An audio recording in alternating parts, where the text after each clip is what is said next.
Otro factor importante es que en IPSS-R se usa tanto la clasificación de MDS de FAB, de French American British, como también de la Organización Mundial de la Salud, mientras que IPSS solamente FAB. Existe también la clasificación de WHO. Un factor importante en esta clasificación es la dependencia de transfusión, que es algo que no está en los otros dos scores. Y la clasificación de MD Anderson, que es específicamente para los factores de los pacientes de bajo riesgo en IPSS. Y es una fórmula más compleja con bastante factores que generalmente se puede usar online, calculadoras que ayudan a determinar. Yo generalmente intento usar todos porque cada uno tiene sus ventajas y sus problemas, pero ayudan de manera general a entender lo que pasa con el paciente. En ASH se evaluó ahora lo que está haciendo con más reciente, que son las mutaciones somáticas. Una evaluación del International Working Group de 3.200 pacientes con un seguimiento mediano de 3.7 años, que vivieron con una sobrevivencia mediana de 2.8 años. En estos 3.200 pacientes se encontró 27 genes que estaban presentes de una manera u otra en al menos mitad de los pacientes. Cada gene presente en al menos 1.5% de los pacientes. De estos 3.200 pacientes, 2.100 pacientes se corrigió la sobrevivencia con un score de IPSS. Se pudo ver una curva de un gráfico de 3 curvas.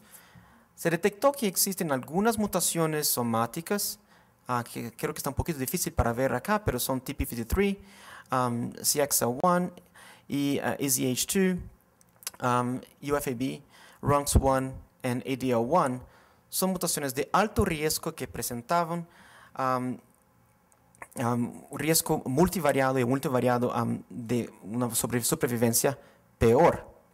Mientras la mutación SF3B1, que es una mutación que muy frecuentemente se encuentra en mielodisplasia con ring sideroblasts, cuando presentes isoladas sin ninguna otra mutación, en realidad presentó una curva de supervivencia un poquito superior. Y al utilizar las mutaciones somáticas, también se pudo hacer una revisión del IPSS, del Revised IPSS score, que se llamó de IPSS-RM. En este estudio se evaluó 508 pacientes con un grupo de 300 pacientes para entrenamiento y 175 pacientes para validación. Un factor muy importante es que se incluyó pacientes con de nuevo MDS, pero también con problemas hematológicos previos, CMML o MDS secundaria. Todos los otros factores de riesgo sirven principalmente para el diagnóstico inicial. Estudios posteriores demostraron que se puede usar IPSS Revised en tratamiento de segunda línea, todavía tiene un poder de pronóstico. Pero en este caso se usó hasta mismo pacientes con 7 líneas previas de tratamiento. Se testó 62 genes y de estos 24 genes fueron encontrados en al menos 10 pacientes. Y al hacer un Cox Proportional Hazard Analysis, se vio que la edad, el score IPSS-R, otra vez EZH2, otra vez SF3B1, en TP53 fueron todos factores que isoladamente tenían poder prognóstico y juntos fueron usados para crear este nuevo prognostic score que se llama IPSS-RM. En los gráficos aquí en la derecha se ve que al principio son los 508 pacientes con el IPSS-R. Y se ve, por ejemplo, que pacientes con very low y low risk están prácticamente juntos, y pacientes con intermediate y high risk también juntos, y en very high risk un poquito más separados. Al usar el score nuevo, hay una división muy más clara de los pacientes, tanto en los 300 pacientes de entrenamiento como en los 175 pacientes de validación. Y al evaluar los pacientes en 2 puntos distintos del tratamiento, se ve que hay una separación de las curvas en el primer línea de tratamiento y en la segunda línea de tratamiento. entonces una mejoría del score que ayuda todavía a determinar los riesgos con un poquito más de acuracia. En este caso, todos los scores, tanto el IPSS como IPSS-R, WPSS como MD Anderson, eran de una enfermedad de más bajo riesgo. En este caso, entonces, se empezó terapia con eritropoyetina. Estaba sintomático, necesitó una transfusión al momento que presentó la emergencia, y por prácticamente 1 año y medio tuvo una respuesta buena a la eritropoyetina, 40.000 unidades a la semana. Aproximadamente 18 meses después empezó a perder la respuesta. Todavía se intentó mantener la misma dosis, pero eventualmente subió la dosis para 60.000 unidades. Otra vez tuvo una respuesta, pero esta vez más corta, de aproximadamente 7 meses. 7 meses después empieza a perder la respuesta. Entonces, ¿qué existe en la literatura para el uso de eritropoyetina en la MDS? Existen varios estudios de fase 2 o estudios muy simples. Posiblemente el mejor estudio es un estudio randomizado de ECOG, que en realidad es un estudio bastante pequeño, con aproximadamente 50 pacientes en cada brazo. En ese estudio se comparó la eritropoyetina con o sin Neupogen contra el Best Supportive Care. Pacientes de bajo riesgo, y se pudo ver que en este estudio tuvo una clara un beneficio con la eritropoyetina en cuestión de respuesta, una mejor respuesta, mejores niveles de hemoglobina, una más pequeña dependencia de transfusión sanguínea. Pacientes con niveles de eritropoyetina en la sangre abajo de 200 presentaron una respuesta muy más alta que los pacientes con más de 200 microunidades por mililitro. Pero se ve que la sobrevida y los riesgos de transformación a leucemia es igual.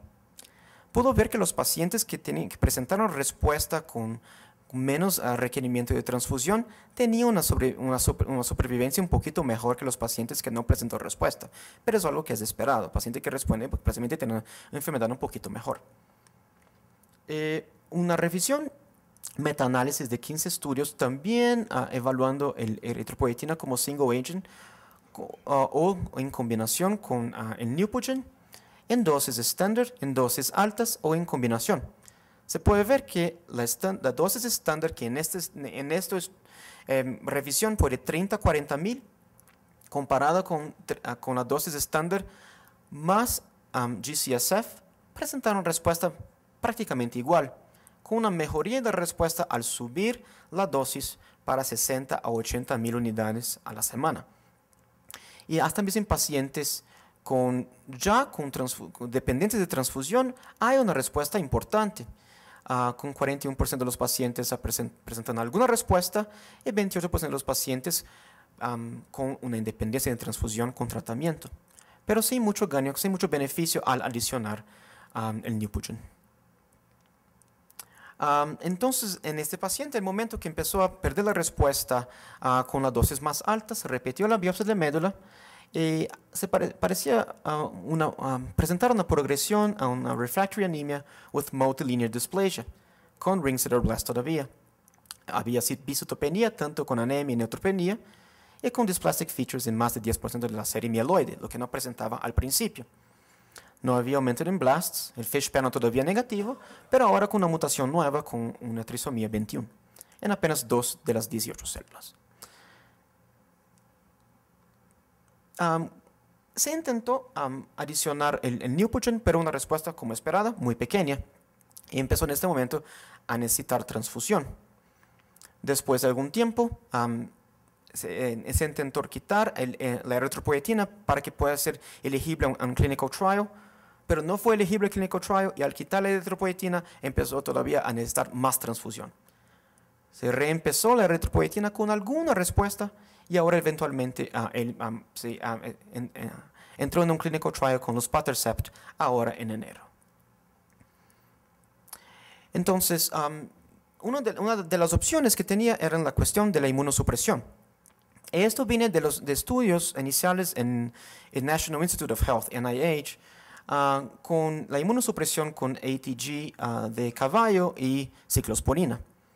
En ese estudio pequeño de unos 20, creo que 27 pacientes, se presentó una respuesta muy importante y hasta mismo con una mejoría de supervivencia en pacientes con respuesta. Y con esto el grupo noruegués hizo un estudio de fase 3